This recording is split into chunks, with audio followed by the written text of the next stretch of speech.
হাসান মুন্না জানতে চেয়েছেন লোন নিয়ে বাড়ি বানানো সম্পর্কে ইসলাম কি বলে। বোন ভাই হাসান মুন্না, লোন নিয়ে বাড়ি তো আপনি বানাতে পারেনি, কোনো অসুবিধা নাই। তবে আজকাল হাউস লোন যেগুলো আছে সেগুলো বেশিরভাগ ক্ষেত্রেই সুদভিত্তিক। মনে রাখবেন, সুদের কোনো কারবার কোনো মুসলমান করতে পারে না। এটা জঘন্য হারাম ইসলাম শরিয়ার দৃষ্টিকোণ থেকে। এই হারামের ভয়াবহতা, এর ক্ষতি দুনিয়াবি এবং পরকালীন আমরা হয়তো আঁচ করতে পারি না, কিন্তু আল্লাহ সুবহানাহু ওয়া তাআলা এটাকে হারাম রেখেছেন আমাদের উপকারের জন্য, আমাদের কল্যাণার্থে। বিধায় এটাকে হারাম হিসাবে মেনে নেওয়া, গ্রহণ করা, আল্লাহর সিদ্ধান্ত অনুযায়ী চলা, এটা মুমিনের কাজ। আর তা না হলে আল্লাহ সুবহানাহু ওয়া তাআলা কিন্তু ভয়াবহ যুদ্ধের ঘোষণা দিয়েছেন এবং দুনিয়াতে আখেরাতে ধ্বংস নেমে আসবে হারামের সাথে সংশ্লিষ্ট রাখলে।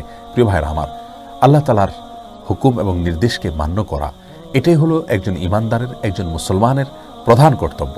বিধায় আপনি হাউস লোন নিতে গিয়ে যদি কোনো সুদের লোন নিতে হয়, সুদের কোনো কারবারে, সুদের কোনো চুক্তিতে জড়াতে হয়, তাহলে সেটা আপনার জন্য জায়েজ হবে না, সেটা আপনার জন্য গুনাহের কারণ হবে।